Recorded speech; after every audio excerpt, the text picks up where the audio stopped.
Today we're going to be checking out Atlantic Studio West in Hollywood, California.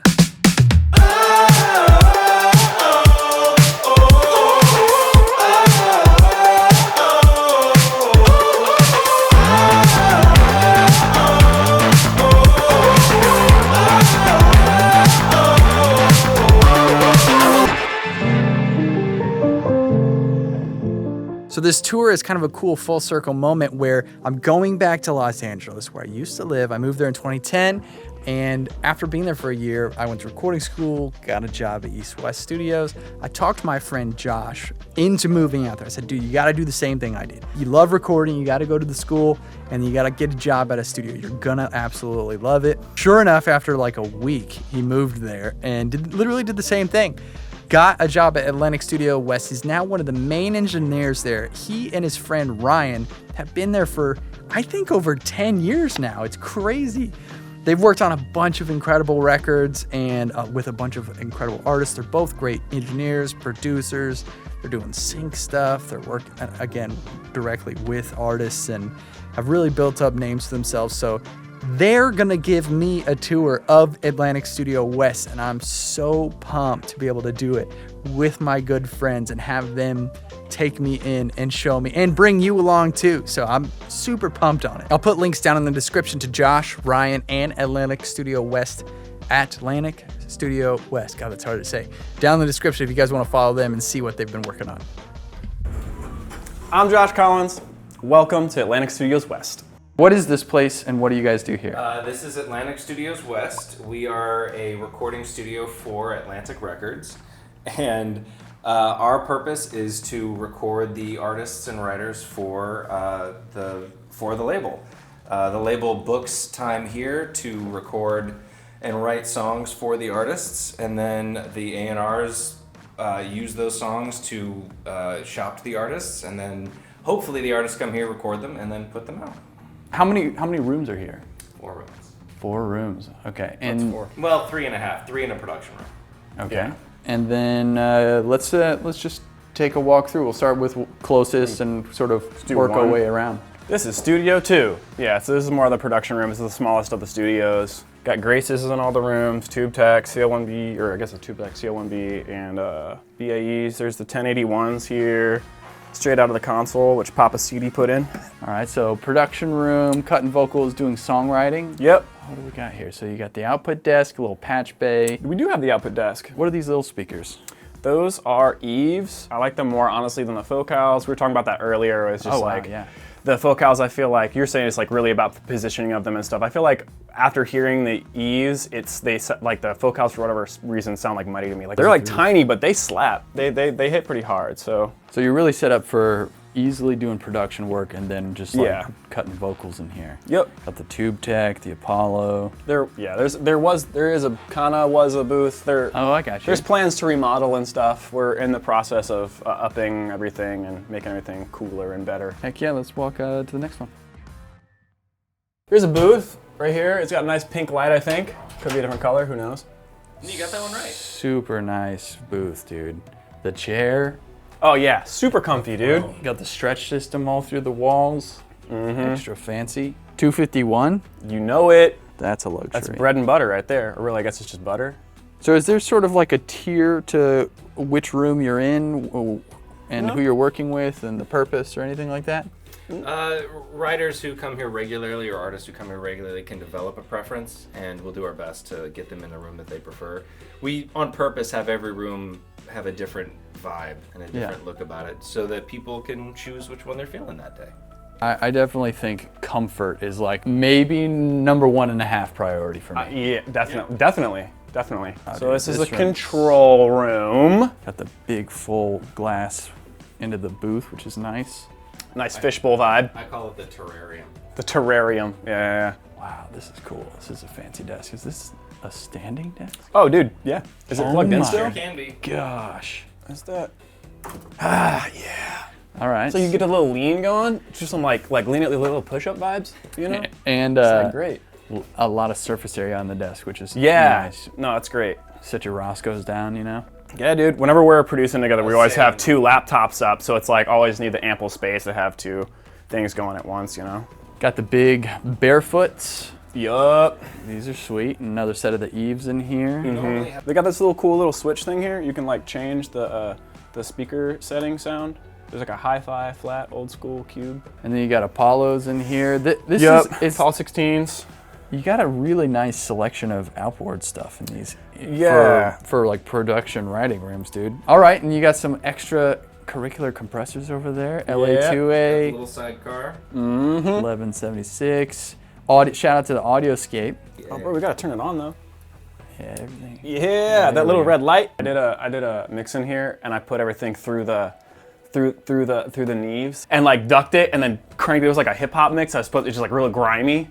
Literally just put it through all of the gear. It's all it's all about the circuitry. And then wait, so this is Studio 1? This is Studio 1. And the first room we looked at was Studio 2. That's right. All right, let's go on to 3. So down this long hall.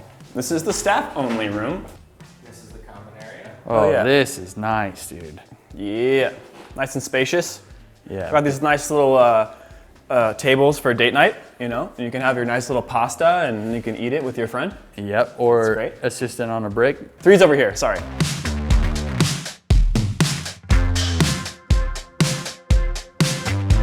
Here is 3. It's a lot of the same gear as the other rooms. We have the 500, the channelers, and the Neves, and the APIs and stuff. Yeah, you guys are right. There's definitely like a distinguished look about each room. Totally different mood. I like this slat wall on the back here. This is pretty slick. Yeah, it's a log cabin. You know, you come here to go camping. This is cool, dude. It's like the desk kind of looks like it was built in the same, like by the same builder or something. Do you know anything about the people who designed these rooms? This is Dave Koch. Dave Koch Koch designed all these rooms. He does most of Atlantic's rooms. Oh, dude, these guitars, these guitars are the best guitars. Talking about Prestige. Not this one. I mean, this is fine, but the Prestige guitars are so awesome. Literally, favorite guitars on the earth. Seriously though, this is electric, is like $1,000, and it plays like a $5,000. Dude, it's like a boutique guitar. Something just broke over there, but that's great. It's really great. You can't hear it because it's not plugged in. Seriously, fire guitar. Really not trying to plug the company, but it's an awesome company. All right, let's look at some of this gear in here. So you got some similar Apollo 16. Yep. And then you got a couple distressors in here, and then this sir. TG. What is this guy? Chandler. The microphone cassette. I haven't seen this unit from them. Oh, really? Yeah, I've seen the TG2. I've seen like the Zener and the Curve Bender. This is like basically a channel strip, right? Yeah, pre-EQ compressor. Here's the booth. Here's a cool booth. This one's nice and comfy, cozy too.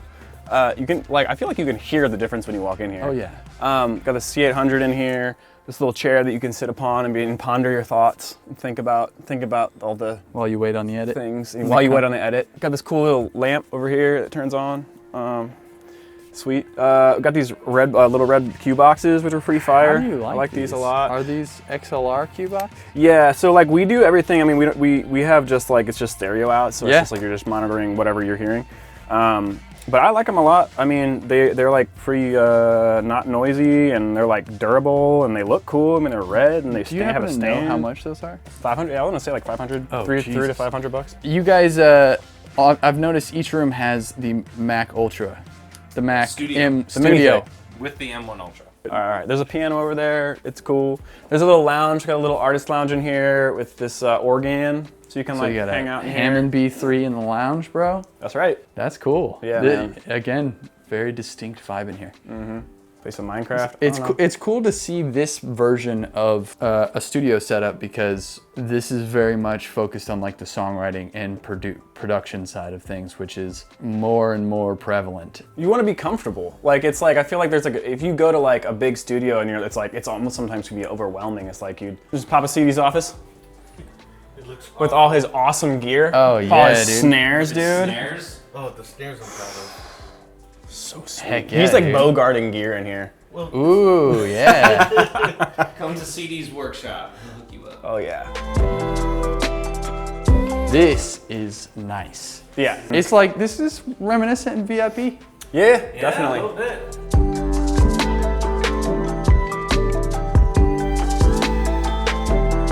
This This is a big room. The big room. Oh yeah, dude, this is nice. What are the Duo 12s? Osberger Duo 12s. Got the focals. This is by far the most comfortable room walking in. It's just like immediately welcoming, and I feel like I want to stay in this room. Do you guys prefer this room over the others? We purposely just redesigned this room to explicitly create that feeling, because it had originally been designed in a way when you walked in, you actually kind of just hit the back of the speaker as soon as you walked in. Yeah. We redesigned it so that as soon as you walked in, it was just immediately opening up. Yeah. I mean, it feels like a living room in the center, and then you're like, big boys. Yeah, it's kind of like the entertainment center. This used to be producer Andrew Cedar's his room. Before that, it was a dance studio. It was a dance studio before that. He did they had the mirrors. You can see. Sorry, well, I guess they took them down. There used to be where you could have the speakers that hang from the ceiling, the Mackie whatever live. Yeah. But you could see they used to be up there anyway. Well, it's very comfortable. I dig the tracking and control room vibes. And I know you said there used to be a drum set over there. Yeah. And you switched it up recently. Oh yeah, our synth wall. Woohoo! Dude, this is such a good feeling in here. I love the clouds hanging. Oh yeah. From the ceiling, because it's like an open sort of commercial room ceiling, but then you're just suspending these big, huge clouds from it. This is awesome. You got the little gobos everywhere. It's a little setup if you want to put a I bet the computer drums here if you want. sounded pretty cool in here. They sound really A good. lot of good sounds Dude, in here. and then I was actually sending this CD earlier, but I did drums in here for my band's my friend's country band, and I took and ran an 87 out into the hallway and put it on the table, and I had this it's just, dude, so great. Room mic in another room is Analog pre-delay. Chef's kiss. Yeah, analog pre-delay. All right, so you got a nice collection of synths and keys over here going to that Neve. Is that OPX? What is that? Yeah, That OPX. is the OPX. We're running it That's through. run Dante to the computer. Yep. Wow, that is clean. Which is pretty great, man. I mean, CD did some drum sessions a little bit ago, and he literally just did just the OPX, and it sounded awesome. I always just want to run everything through every piece of gear whenever I do it. Whenever I work in this room, I use every XLR cable in the studio, and just for no reason, just have mics, have everything the Coles, the 4038s or whatever, right? Dude, I think I called you because we did a session in here, and I called you, and I was like, how did you do that thing where you tape the piano? Because you oh yeah. We put the key, the mics into the piano, but then you tape down the keys of the song and put a sandbag on the sustain. Oh yeah. And on top of that, we put a speaker underneath the piano. Because the cello isn't very, it's a bass, so it's not going to be resonant. So it was honestly just kind of pointless. Was cool on guitar, on bass, not so much because you're not going to get the high end stuff. But what is this? What is this? A C7? What is this? Those are just 414s. No, the piano. The piano. Yamaha. Honestly, I'm not sure. I'm not a piano. That's actually one of the great mysteries of the studio is we don't exactly know where this came from. I thought it was from upstairs. I thought this was. But there's conflicting reports. This piano is really dope though because it has MIDI. It's MIDI brain and motors in it to be a player piano and a playback MIDI. Oh, nice. So you could essentially record write a MIDI part, send it to this piano, and then record it being played perfectly. Yeah. Wow. With And you got these freestanding gobos on wheels. They're big, and those are kind of little casters. You ever tip one over? Yeah. This one over here is one of the wheels is a little gimpy. So it's it's doing the shoulder lean right here. All right, so hold on. I just wanna quickly go through these guys. So we got this Mellotron, which is great. Did you know when they made this first, was it you that's telling me this? That when this first came out, they had actual, it was reel-to-reel tape for each key that would actually spin for whatever instrument you were playing. So it doesn't do that anymore, I guess. Still sounds awesome, though, for being I guess it's solid state or whatever. It's like a recreation. Yeah. But it sounds awesome. And we got Beatles Mellotron was what you're talking about. Yeah. We got this Korg. What a microsynth? Yeah, microkorg, vocoder. That thing is sweet. Yeah. Especially when you find someone that really knows everything about it. You ever use an actual we had a rack vocoder. Oof, yeah. The that OG. was but it was super noisy. That's a problem with old gears if you don't or classic stuff is if you don't keep it up to date, it gets you know, noisy. We got this Rhodes suitcase. We got this cool little Nord Stage 3, still on the preset that I was messing with the other night. Bad Friends, pretty sick, pretty sick. Got this Prophet 6, Juno 106, and a DX7. Yeah, those three alone are this is my fave of the three, I feel like. But Juno's great too, but this is just so like... Probably a little more flexible on the Prophet than the Juno. Yeah, the Juno I feel like is cool, but it's, I don't know. It's not as, it doesn't have as much weight. I think I like it more because Thomas Erickson is I love Thomas Erickson.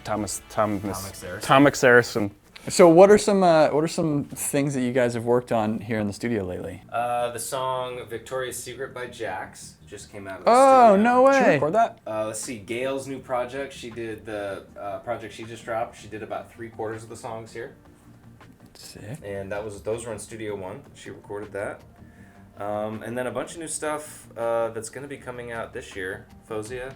Oh yeah. Her new song that's coming out was done here. We've had a lot of younger. We tend to get a lot of the newer, younger, less established Atlantic acts, and so what's really fun is when one of them does break, like Jax. Yeah. It makes it that much more exciting. Yeah, that's awesome. We got to be a part of it from the beginning. And then shout out to Sage the Gemini. Sage! Sage! Oh, yeah, love dude. Sage the Gemini. Does the studio have like an Instagram or something? At Atlantic Studios with an S, West. That's right. With a T. Shout out to you guys and this place. This is really cool. I came to a previous version of this upstairs. Yeah, on the third like floor. a decade ago, I think. Yep. And I have not seen it since. I've seen some photos of you in here. Links in the description.